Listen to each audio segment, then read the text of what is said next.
Setelah manusia menyebar ke seluruh dunia, mereka hidup sebagai pemburu dan pengumpul. Kehidupan ini berlangsung selama puluhan ribu tahun. Namun sekitar 12.000 tahun lalu, sesuatu yang luar biasa terjadi. Manusia menemukan cara baru untuk bertahan hidup, bertani. Peristiwa ini dikenal sebagai revolusi pertanian. Sebuah titik balik yang mengubah arah sejarah manusia selamanya. Dari sekadar pengembara, manusia berubah menjadi pemukim tetap. Perubahan ini memunculkan masyarakat, kota, hingga peradaban. Revolusi ini dimulai di kawasan yang disebut wilayah sabit subur atau sekitar wilayah timur tengah waktu manusia modern.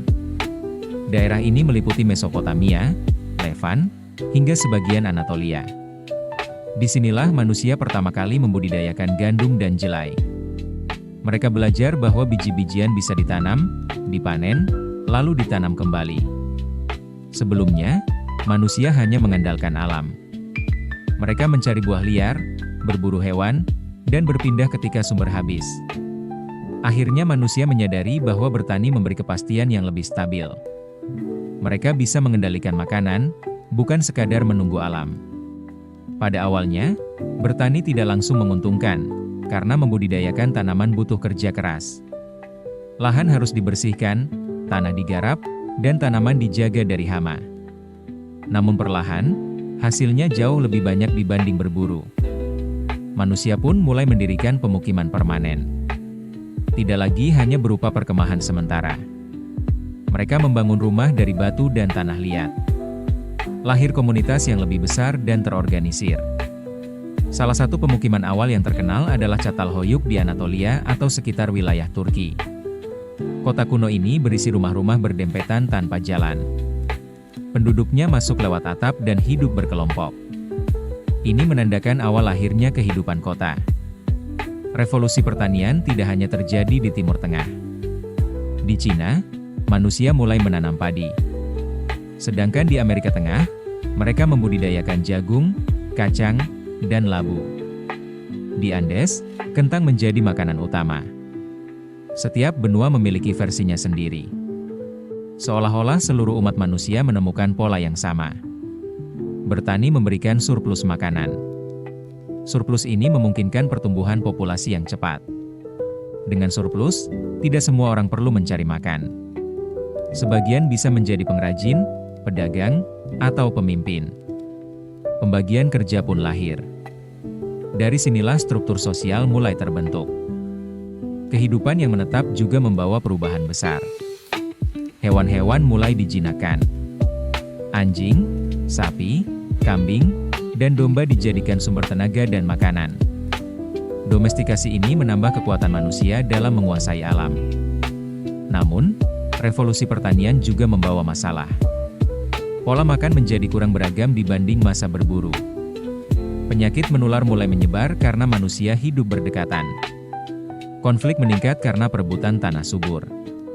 Walaupun begitu, pertanian tetap berkembang. Dari sawah dan ladang, manusia mulai membangun lumbung. Lumbung menyimpan makanan untuk musim kering atau dingin. Penyimpanan ini menciptakan konsep kepemilikan. Sebelum pertanian, harta utama manusia adalah benda sederhana dan konsep kepemilikan pribadi masih asing. Setelah pertanian, tanah menjadi kekayaan utama. Muncul kelas sosial antara pemilik tanah dan pekerja.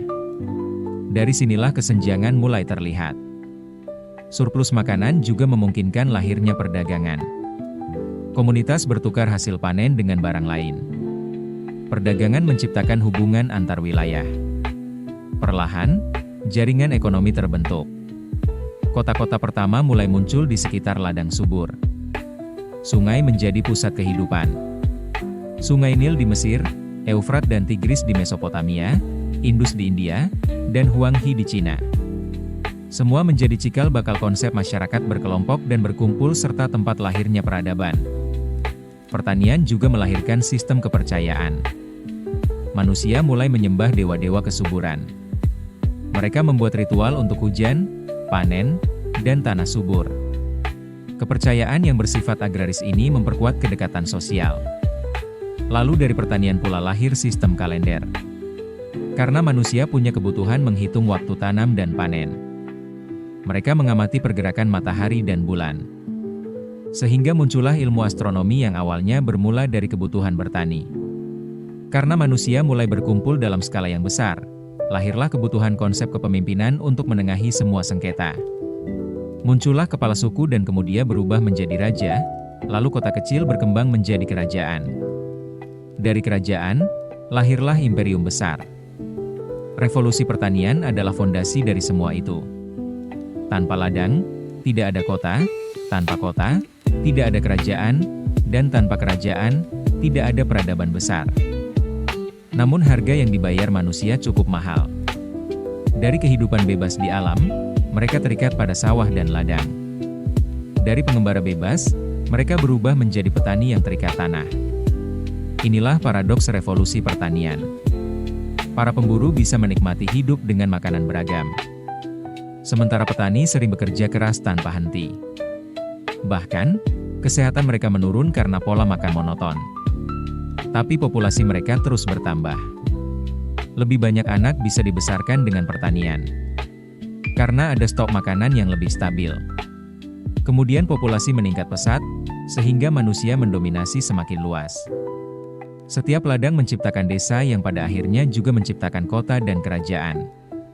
Dari sini lahir hukum, administrasi, dan birokrasi. Pertanian juga mendorong lahirnya tulisan. Tulisan pertama diciptakan untuk mencatat hasil panen dan pajak. Dari catatan biji-bijian, lahir sejarah.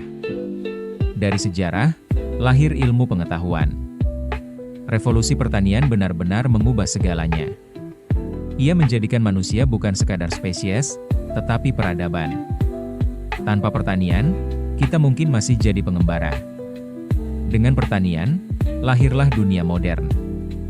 Ladang kecil nenek moyang menjadi asal mula kota-kota raksasa hari ini. Gandum, padi, dan jagung adalah pondasi sejarah kita. Dari biji-bijian dan kegiatan bertani, lahir kebudayaan yang menciptakan piramida, kuil, dan kerajaan. Revolusi pertanian adalah titik balik sejarah umat manusia. Sebuah revolusi yang menjadikan kita penghuni tetap bumi, dan pencipta peradaban. Terima kasih sudah menyaksikan video ini, dan sampai jumpa di video selanjutnya. Jangan lupa like dan subscribe.